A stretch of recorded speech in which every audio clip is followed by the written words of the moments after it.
અને એટલા માટે એને ભગવદ્ ગીતા કહેવાય છે, શ્રીમદ ભગવદ્ ગીતા. મૂળ નામ તો એનું શ્રીમદ ભગવદ્ ગીતો ઉપનિષદ છે, પણ ઉપનિષદ શબ્દ સંસ્કૃતમાં સ્ત્રીલિંગ હોવાને કારણે એને શ્રીમદ ભગવદ્ ગીતા કહેવાય છે. શ્રીમદ ભાગવત જુદું અને શ્રીમદ ભગવદ્ ગીતા જુદું. આ શ્રીમદ ભગવદ્ ગીતા 700 શ્લોકોમાં ગવાઈ છે. એમાં લગભગ 574 શ્લોકો ભગવાન બોલ્યા છે. 84 શ્લોકો અર્જુન બોલ્યા છે, 41 શ્લોકો સંજય બોલ્યા છે, 1 શ્લોક ધૃતરાષ્ટ્ર બોલ્યો છે. આખી મહાભારતની ઘટનાઓના પ્રસંગો જ્યારે તમે જુઓ છો ત્યારે ગીતાજીની મહત્તા સમજાય છે. આ વિશ્વનો એકમાત્ર એવો ધર્મગ્રંથ જે યુદ્ધના મેદાનમાં ગવાયો છે. એ જ શ્રીમદ ભાગવતના કૃષ્ણ જુઓ અને એ જ તમે શ્રીમદ ભગવદ્ ગીતાના કૃષ્ણ જુઓ. ત્યાં આજુબાજુ ગાયો છે શ્રીમદ ભાગવતમાં, અહીંયા ઘોડાઓ છે. યુધિતુર ગરજો વિધુમ્ર વિશ્વ. રથની લગામ ખેંચીને ભગવાન અહીંયાથી ત્યાં અર્જુનના રથને ખેંચી લઈ જઈ રહ્યા છે. ત્યાં આસપાસ સખાઓ છે શ્રીમદ ભાગવતમાં, વ્રજલીલા છે. અહીંયા તો આજુબાજુ યોદ્ધાઓ છે, યુયુત્સવો છે, મુમુક્ષુઓ નથી. ત્યાં ભગવાનના હાથમાં વેણું છે ભાગવતમાં. અહીંયા તો પાંચજન્ય ઋષિકેશ, અહીંયા તો પંચજન્ય શંખ ભગવાન વગાડી રહ્યા છે. સુદર્શન હાથમાં છે, ચાબુક છે હાથમાં. ત્યાં વેણુનાદ, અહીંયા શંખનાદ. અનેક અનેક તમે જો સરખામણી કરવા જાઓ ત્યાં રાસની ભૂમિ છે, અહીંયા રણભૂમિ છે. ગીતાનો કૃષ્ણ એક વિશેષ મહાત્મ્યને લઈને બિરાજે છે. અહીંયા ભગવાનનું મહાત્મ્ય પ્રગટ છે, ત્યાં પ્રભુનું માધુર્ય પ્રગટ છે. બંને કૃષ્ણને, કૃષ્ણ તો એ જ છે, એક ધર્મી રૂપ છે, એક ધર્મ રૂપ છે. એવા શ્રી કૃષ્ણની ગાયેલી આ સનાતન ગીતા, ભગવાનનું કવ્ય ઇતિ ગીતા, એ પરમ ગીત જે સર્વ ઉપનિષદોનો સાર છે.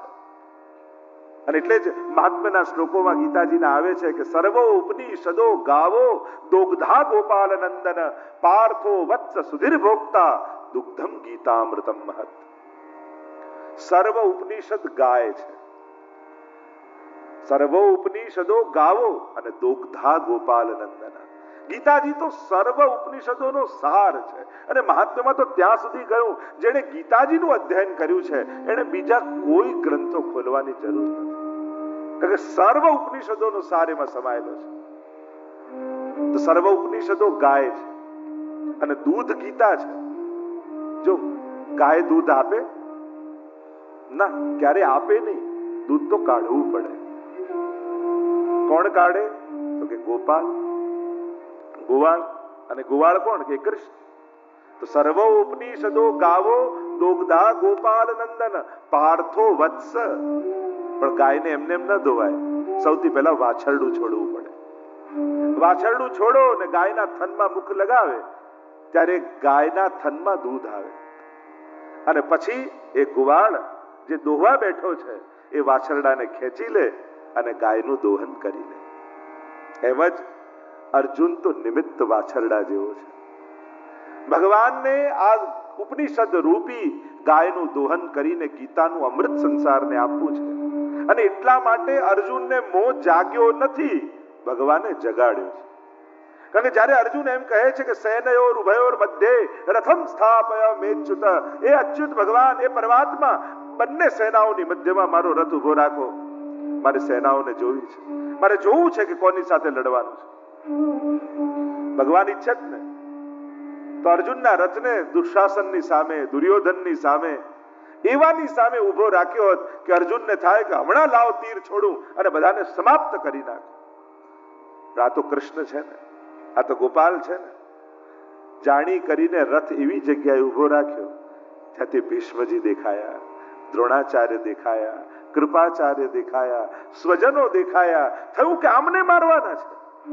જેની ગોદમાં રમીને હું મોટો થયો, જેની પાસે આ ધનુર વિદ્યા શીખ્યો, જેના આશીર્વાદથી સર્વત્ર વિજય પામ્યો, એમને મારીને મને મળશે શું?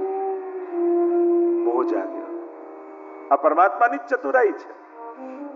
નહીં તો આટલો મોટો સેનાનો પટ હોય, રથ ક્યાં જઈને ઉભો રાખવો એ તો પરમાત્માએ જોવાનું હતું. જાણી કરીને એવી જગ્યાએ ઉભો રાખ્યો, કારણ કે મોહનો કાંટો કાઢવો છે. પગમાં કાંટો વાગ્યો હોય પણ દુખતો ન હોય તો આપણે કાઢીએ નહીં, ખબર ન પડે. પણ જે દિવસે કાંટો ખૂંચવા લાગે આપણે બેસીને કાઢી લઈએ. અર્જુનને યુદ્ધ લડાવવું છે, જીતાવવું છે, પણ મારવાનું પાપે નથી લગાડો, વધનો દોષ પણ નથી લગાડો. અને એટલા માટે ભગવાન આ મોહનો કાંટો કાઢવા માંગે છે. અને અર્જુનના મનમાં મોહ જાગૃત થાય છે. સર્વો ઉપનિષદો ગાવો દુગ્ધા ગોપાલ નંદન પાર્થો વત્સ સુધીર ભોગતા. તો આ દૂધના પીનારા કોણ? ગીતાનું અમૃત કોણ પીએ? સુધી, જેની બુદ્ધિ સુધી છે એ જ ગીતાજીનો અધિકારી છે. જો આજે બુદ્ધિ ખૂબ વધી છે, પણ બુદ્ધિની શુદ્ધિ ઘટી છે. પહેલાના સમયમાં લોકો છેતરતા, યા બુદ્ધિમાન લોકો બીજાને છેતરતા, પણ આજે બુદ્ધિ એટલી વધી છે કે આપણી જ બુદ્ધિ આપણને છેતરવામાં વ્યસ્ત થઈ ગઈ છે.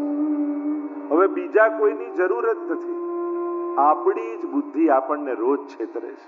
હું તો ઘણી વાર કહું કે જ્યારે બુદ્ધિ ગમે તેટલો સારો લોજિક આપે, પણ ભગવાન અને ગુરુથી દૂર થવાની વાત કરે ત્યારે માનજો અત્યારે મારી બુદ્ધિ મને છેતરવામાં પડી છે. આ બુદ્ધિ પાપ પણ કરાવશે ને તો વાંક તો બીજાનો જ કાઢશે. મારે ક્યાં કરવું હતું? આ તો ફ્રેન્ડ સર્કલ હતા એટલે, આ તો આવા સંજોગો હતા એટલે, આ તો આવી પરિસ્થિતિ હતી એટલે પાપ કરીને પણ વાંક મારો નથી. આ બુદ્ધિની ચતુરાઈ છે. ખોટું કરવાનો કોઈ સાચો રસ્તો આ દુનિયામાં નથી. આ બુદ્ધિની ચતુરાઈ એવી છે, ખોટું કરાવીને પણ બીજા પર ઢોળે છે. અને તકલીફે સારું કરવામાં શરમ આવે, ભય લાગે, લોકો શું કહેશે, આમ શું થશે. અને પાપ કરવામાં માણસ ગૌરવ અનુભવે. આપણે કોઈની પાછળ વાત ના કરી, આપણે તો સીધો મોઢા પર કહી દઈએ. અચ્છા, તમને કોઈ મોઢા પર કહે તો ગમે છે? આ એક ગૌરવ લેવા જેવું નથી, આ એક અમિત છે. ક્રોધ કરવામાં માણસ પોતાની જાતને વિશેષ માને છે. માફી માંગવાનું આવે તો ઈચ્છા તો બહુ થાય છે, પણ શરમ આવે છે. આ બુદ્ધિની ચતુરાઈ છે. એટલે તો કહ્યું છે કે જहाँ સુમતિ તહાં સંપત્તિ નાના, જहाँ કુમતિ તહાં વિપદ નિધાના. ભગવાન ગીતાજીમાં પણ કહે છે કે જ્યારે બુદ્ધિનો નાશ થાય ત્યારે સર્વનાશ થઈ જાય છે. જ્યારે માણસનું પતન થવાનું હોય ત્યારે સૌથી પહેલાની બુદ્ધિ બગડે છે. જાકો પ્રભુ દારૂણ દુઃખ દેઈ, તાકી મતિ પહેલે હર લે. પહેલાની બુદ્ધિ લઈ લે છે. તો આના ભોગતા કોણ? આના અધિકારી કોણ ગીતાજીના? તો કે સુધી ભોગતા, જેની બુદ્ધિ સુધી થઈ છે. અને આ બુદ્ધિ સુધી થાય એનું પહેલું લક્ષણ એ કે માણસને પોતાની ભૂલોનું ભાન થવા લાગે. જો જીવનમાં ઘણી ભૂલો આપણે કરી હશે, પણ સૌથી મોટી ભૂલ કઈ કે આપણી કરેલી ભૂલોનું ભાન ન થાય, એ જ સૌથી મોટી ભૂલ. સત્સંગ આપણી સ્વયંની ભૂલોનું ભાન કરાવે છે. આ સત્સંગ આપણી અંદર સર્જન કરે છે. તો ગીતાજી સર્વ ઉપનિષદોનો સાર છે. આપણે ત્યાં તો પ્રસંગ મહાપ્રભુજીનો પણ આવે છે ને, જ્યારે જગન્નાથપુરીમાં પધાર્યા મહાપ્રભુજી, અને ત્યાં રાજાએ 4 શરતો મૂકી છે કે મને પ્રમાણ શાસ્ત્રોને આપી અને બતાવો સૌથી મોટો દેવ કયો, સૌથી મોટું મંત્ર કયું, સૌથી મોટું કર્મ કયું, સૌથી મોટું નામ કયું, ગ્રંથ કયો.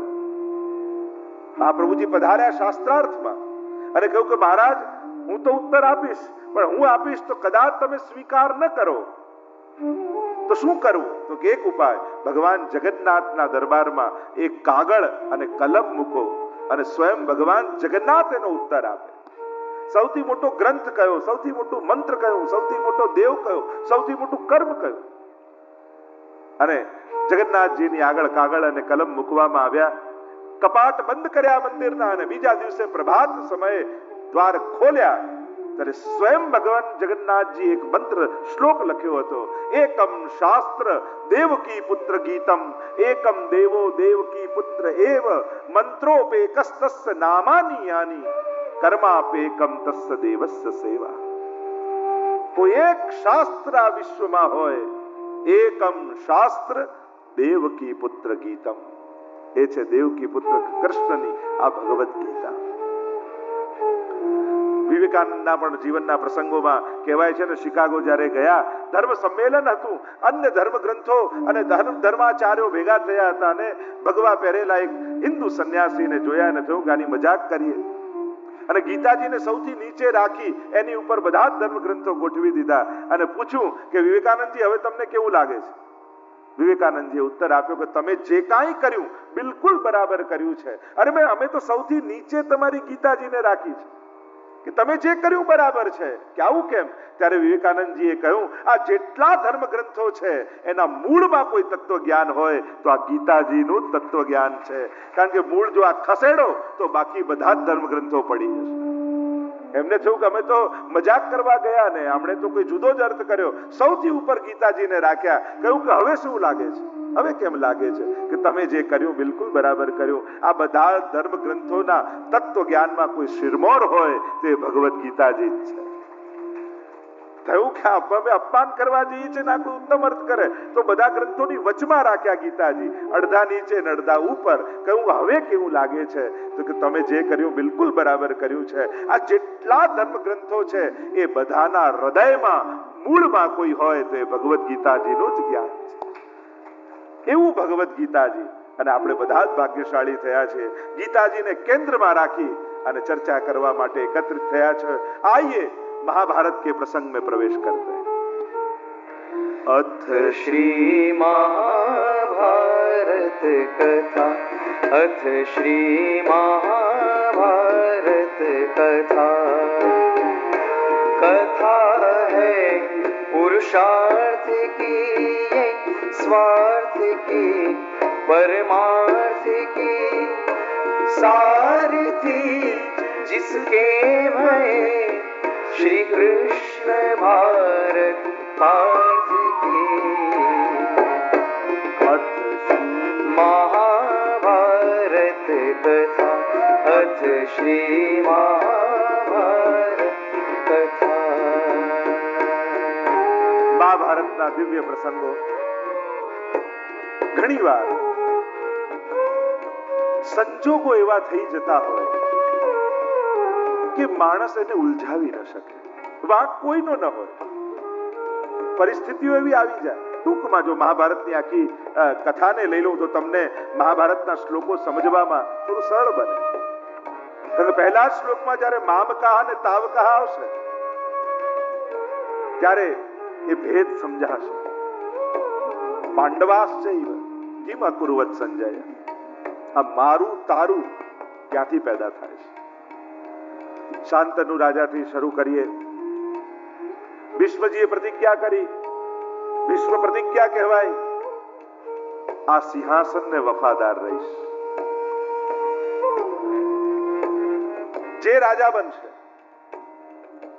રાજા કોણ? ગાદી મહત્વની. અને અહીંયા બીજ રોપાયા મહાભારતના. જો ભીષ્મજી પ્રજાને વફાદાર રહેવાનું કહ્યું હોત તો કદાચ મહાભારતના યુદ્ધનો સમય ના આવ્યો, પ્રસંગ ના આવ્યો. અને એટલે જ આપણે ત્યાં પક્ષને વફાદાર કરતા પ્રજાને વફાદારી જરૂરી છે. જે પ્રજાને વફાદાર રહે છે એ જ સાચો ન્યાય આપી શકે છે. સિંહાસન જોડે બંધાઈ ગયા, પ્રજાનો વિચાર ન કર્યો. એમ વિચાર્યો હોત કે પ્રજાને જે માટે જે શ્રેષ્ઠ હોય એ રાજાના પક્ષમાં રહીશ તો આવો સંજોગ ના આવ્યા. ઘણીવાર ઘણા એવું બોલ્યા કે મહાભારત થઈ, અને ઘણાએ બોલવા જેવું હતું ને ન બોલ્યા એટલે પણ મહાભારત થઈ. તમે મહાભારતના બધા પ્રસંગોમાં જોવા જાઓ, આપણે બધા એમ વિચારી કે દ્રૌપદી બોલી એટલે મહાભારત થઈ, પણ ભીષ્મજી ઘણીવાર નથી બોલ્યા એટલે પણ મહાભારત થઈ. ઘણીવાર ઘણા સંજોગોમાં ઘરના વડીલો જો મૌન રહી જાય તો પણ બાળકોની સંતતિના પતનના એ કારણ બની જતા હોય છે. ઘણીવાર ગમે કે ન ગમે પણ તમે કહેવાના સ્થાને છો તો અચૂક કહેજો. પછી માનવું ન માનવું એ પછી એનું ભાગ્ય. પણ જો આપણે જોઈને પણ ચૂપ રહી જઈએ ઘણા જોઈને ન બોલ્યા અને ઘણાએ તો આંખે પાટા બાંધી લીધા. જ્યારે વિચારનો ચિરાગ બુઝાઈ જાય ત્યારે આચાર આંધળો બની જતો રહે છે. વિચાર આંખે પાટા બાંધી લે તો શ્રેષ્ઠ આચરણ કઈ રીતે થઈ શકે? આચરણ કેમ થઈ શકે? ઘણી બધી ઘટનાઓ જો એક એક વાક્યમાં આપણે એને સૂત્ર રૂપે જો સ્વીકારીએ, દરેક પાત્રોને કે ઘટનાઓને, તો જીવનના મંત્રો આપણને મહાભારતમાંથી મળે છે. અરે ઘરે મહાભારત ન થાય એટલા માટે પણ મહાભારત વાંચજો. માણસ કેવો હોવો જોઈએ એ ભાગવત, રામાયણ આપણને બતાવે, અને કેવો છે એ મહાભારત બતાવે છે. માણસ કેવો છે? હા, એનામાં સ્વાર્થ છે, એનામાં ભય છે, એનામાં લોભ છે, એનામાં ક્રોધ છે, એનામાં લાલસા છે. આ બધું માણસની અંદર છે, બહુ સહજ છે. માણસે આવું થવું એવું તો કલ્પના છે. કેવો છે જો. અને મહાભારતના દરેક પ્રસંગો, ત્રણેય પુત્રો, એ ધૃતરાષ્ટ્ર હોય, પાંડુ હોય કે વિદુરજી હોય, આખી તમે ઘટનાકાળ તમે એક એક પ્રસંગોની જુઓ. અત્યારે એમાં બહુ જવાનો સમય નથી, પણ આપણે આછો એક ખ્યાલ જોઈએ.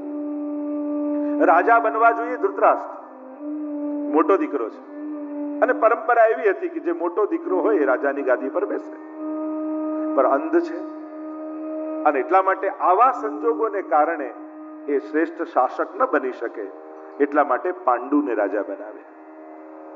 બીમાર રહે છે અને નાની વયમાં જ મૃત્યુને પામ્યા. એટલે જ્યાં સુધી પાંડુનો દીકરો મોટો ન થાય ત્યાં સુધી કાર્યકારી રાજા તરીકે ધૃતરાષ્ટ્રને પાછું સિંહાસન મળ્યું. અને મળેલી ખુરશી છોડવી કોને ગમે? સિંહાસન મળ્યું. અરે બુદ્ધિમાન તો છે જ. ધૃતરાષ્ટ્ર મૂર્ખ નહોતા, બહુ વિદ્વાન હતા, પણ સ્વાર્થ આગળ વિદ્યા પણ કામ કરતી નથી. જો આજે પણ ગમે તેટલું માણસ ભણી લે, ભણીને વધારામાં વધારે કેટલું વિચારે? પોતાના લાભ જેટલું જ, પોતાના સ્વાર્થ જેટલું જ ને. બહુ ભણ્યો તો શું કે બસ પોતાના સ્વાર્થને સિદ્ધ કરવાનું વિચારે. ભણતરનું છેલ્લે ફળ આપણે એને જ માનીએ છીએ. અને એટલા માટે ધૃતરાષ્ટ્ર, બાળકો મોટા થયા, દુર્યોધન પણ બળવાન છે, બુદ્ધિવાન છે, અને ધૃતરાષ્ટ્રનો મોહ જાગૃત થયો. ચલો હું લાયક નહોતો, પણ મારા દીકરામાં શું કમી છે? તમે પ્રોટોકોલ પ્રમાણે, પરંપરા પ્રમાણે જુઓ તો યુધિષ્ઠિર ગાદી પર આવવા જોઈએ. પાંડુના જ્યેષ્ઠ દીકરા છે ને બધામાં મોટા છે, પણ લાલસા એ છે કે ચલો ગાદી તો મૂળમાં મારી જ હતી, પણ આને કારણે, અંધવાને કારણે મને ન મળી, પણ હવે મારા દીકરાને તો મળવી જ જોઈએ. અને અહીંયાથી મહાભારતના બીજ રોપાય છે. કોશિશ થઈ રહી છે ક્યાંક ભીતરમાં કે મારા દીકરાને ગાદી મળી જાય, એ રાજા બની જાય.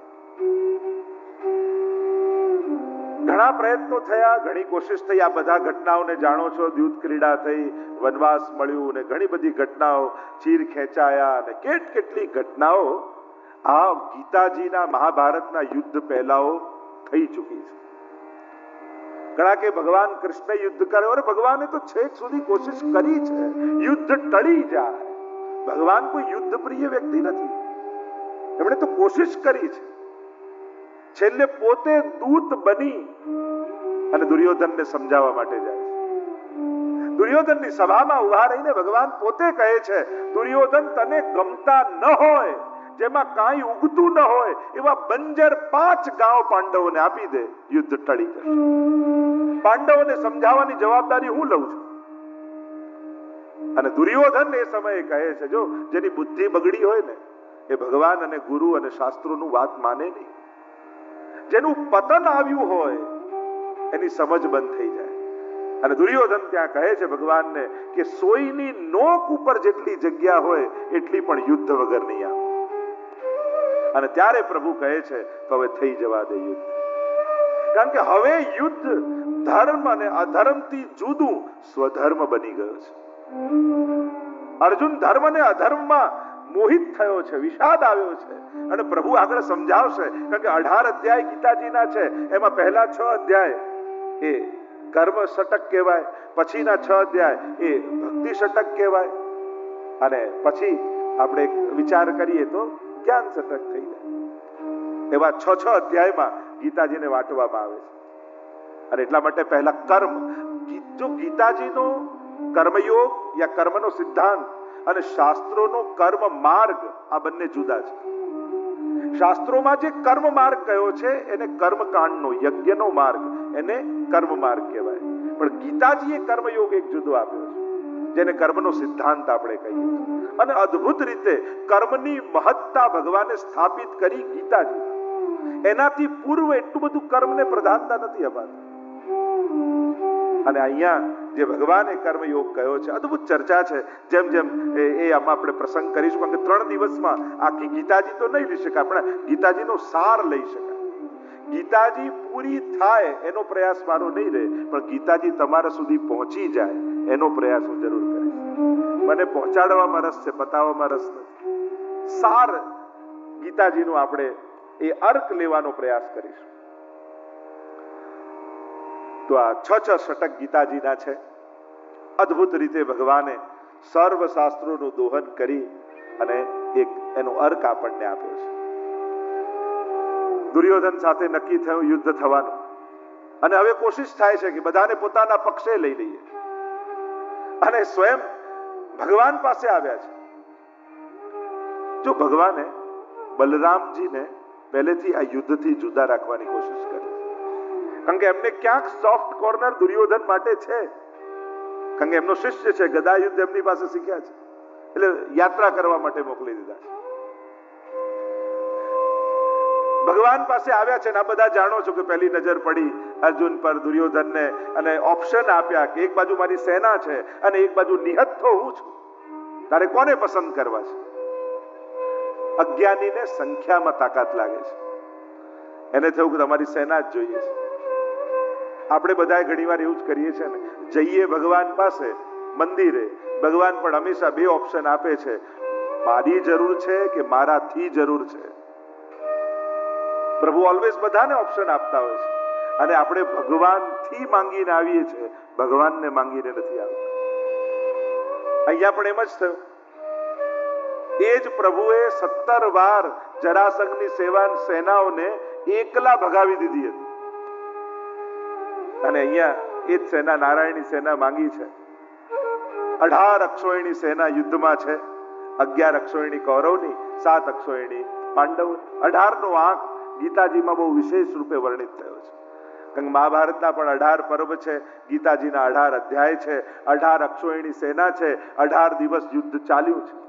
એમ 18 નો ઘણો બધો વિસ્તાર છે.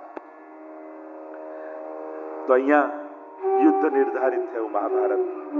કોણ કોના પક્ષે રહેશે એના માટે આખી રાજનીતિ ગોઠવાઈ છે. બહુ અદ્ભુત વિચારણીય છે, કોણ કોના પક્ષે છે. જો ઘણીવાર તમે સાચા હો પણ ખોટાના પક્ષે ઉભા રહો ને, તો તમારો એ નાશ થાય. ઘણીવાર આપણને તો મેં તો કાંઈ ખોટું નતું કર્યું, તો ખાલી એની પક્ષે હતો, એની જોડે હતો. પણ ગીતાજી અને મહાભારતનું યુદ્ધ પ્રમાણ આપે છે. વિશ્વજી, દ્રોણાચાર્ય, કૃપાચાર્ય, એક એકના જીવનની તમે ઘટનાઓ જોતા જાઓ, કેમ કૌરવના પક્ષે ઉભા છે એની ઘણી વિચારણીય બાબતો છે, અને કેમ આ લોકો પાંડવોના પક્ષે છે એને પણ બધાનો પોતપોતાનો વિચાર છે.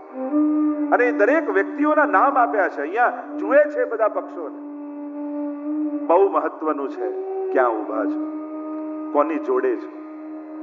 કારણ કે સત્ય જ્યારે જીતવા નીકળે છે ને, ત્યારે કેટલા લોકોની આહુતિઓ આપવી પડતી હોય છે. સત્યનો જય થવાનો જ છે, એ શાશ્વત સત્ય છે. પણ તમે સત્યના રસ્તા પર આવ્યા તો તમારી ભૂલ ન હોવા છતાંય કચડાઈ જશે, કારણ સત્યના વિજયના રસ્તા પર તમે આવ્યા છો. ભગવાન તો ધર્મ સંસ્થાપનાર્થાય સંભવામિ યુગે યુગે, ધર્મની સ્થાપના માટે જ ભૂતલ પર આવ્યા છે. અને ધર્મની સ્થાપનામાં જે લોકો આડે આવે છે એની આહુતિઓ ભગવાન સ્વીકારી લે છે, એની આહુતિઓ લેવાઈ જાય છે. કારણ કે તમે સ્થાપના, ધર્મની સ્થાપનાના આડમાં આવ્યા છો, રસ્તા પર આવ્યા છો. મહાભારતના યુદ્ધ માટે તત્પર થયા છે બધા જ. બહુ જ કોશિશ કર્યા છતાંય યુદ્ધ રોકાવું સંભવ નથી.